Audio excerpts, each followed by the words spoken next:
Selamat pagi saudara-saudari yang terkasih dalam Kristus. Mari kita mengawali hari baru dengan mendengarkan firman Tuhan yang diambil dari Injil Lukas bab 16 ayat 12 sampai dengan 19. Tuhan bersamamu. Inilah Injil Yesus Kristus menurut Lukas.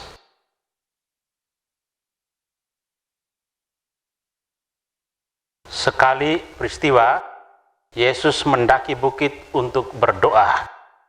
Semalam-malaman ia berdoa kepada Allah. Keesokan harinya ketika hari siang, ia memanggil murid-muridnya, lalu memilih dari antara mereka 12 orang yang disebutnya rasul.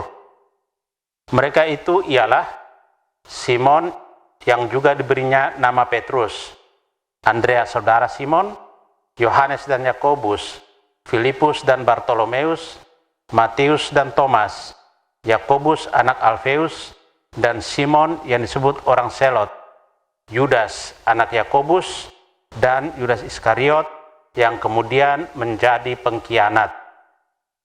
Lalu Yesus turun bersama mereka dan berhenti pada suatu tempat yang datar. Di situ berkumpul sejumlah besar dari murid-muridnya dan banyak orang lain yang datang dari seluruh Yudea dan dari Yerusalem, dari daerah pantai Tirus dan Sidon. Mereka datang untuk mendengarkan dia dan untuk disembuhkan dari penyakit mereka. Juga mereka yang dirasuk oleh roh-roh jahat beroleh kesembuhan. Dan orang banyak itu berusaha menjamah dia, karena daripadanya keluar suatu kuasa, dan semua orang itu disembuhkannya. Demikianlah Injil Tuhan. Rasul saksi kebaikan Tuhan. Saudara yang terkasih, hari ini kita merayakan dua orang Rasul Yesus, yaitu Simon dan Yudas. Harus dikatakan bahwa Yesus tidak memberi kualifikasi dan persyaratan apapun untuk menunjuk orang-orang menjadi rasulnya. Namun, sebelum memilih ke-12 rasulnya, Yesus berdoa semalam-malaman kepada Allah Bapanya. Yesus membutuhkan pencerahan dari Bapanya agar pilihan itu sesuai dengan kehendak Bapa di surga. Sebab mereka ini nantinya akan menjadi saksi-saksi kebaikan Tuhan. Kesetiaan dan kemartiran mereka dalam mewartakan Injil tergambar dari nama mereka. Simon disebut juga Selot, artinya orang rajin. Seorang Yahudi yang rajin dan tekun menaati Taurat Tuhan dan berjuang mempertahankannya. Sedangkan Yudas disebut juga Tadeus, artinya orang yang berani. Karena keberaniannya, ia menyebarkan Injil Tuhan di daerah Mesopotamia. Kemudian bergabung dengan Simon mewartakan Injil di Persia, sampai akhirnya meninggal sebagai martir di sana. Melalui pemanggilan para murid ini, ada dua hal yang dapat kita renungkan. Pertama, ketika hendak mengambil keputusan penting, sertakan Tuhan dalam doa. Tujuannya agar kita dapat mengambil keputusan secara benar, tepat, dan bijaksana. Kedua, kita diutus untuk mewartakan kebaikan Tuhan.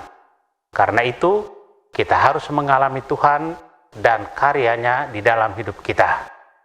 Caranya, dengan merenungkan sabda Tuhan, merenungkan kehidupan yang kita jalani bersama melalui keluarga, komunitas, pekerjaan, dan sebagainya. Saudara yang terkasih, Yesus senantiasa mengajak kita untuk semakin dekat dengan Tuhan sendiri dan melibatkan campur tangan Allah dalam setiap tugas, karya, dan pelayanan kita sehari-hari. Semakin kita mengandalkan Tuhan melalui doa-doa kita, kita semakin dewasa untuk mengenal kehendak, rencana, dan kuasa Tuhan dalam hidup kita. Amin. Marilah berdoa. Tuhan, terima kasih atas anugerah hari baru. Terima kasih atas perlindungan malam tadi Terima kasih atas kesehatan badan dan jiwa. Terima kasih Tuhan, Engkau telah memilih kami menjadi murid-murid-Mu. Penuhilah kami dengan rahmat Allah, sehingga kami sanggup menghayati tugas panggilan kami menjadi rasul-rasul-Mu dalam hidup kami. Kristus terang dunia, berkatilah keluarga-keluarga kami, jadikanlah kami alat kasih-Mu, dan pantaskanlah kami menjadi hamba-Mu yang setia. Amin. Tuhan bersamamu.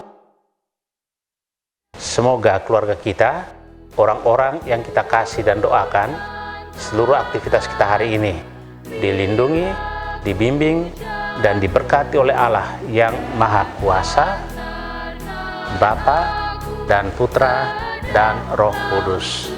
Amin.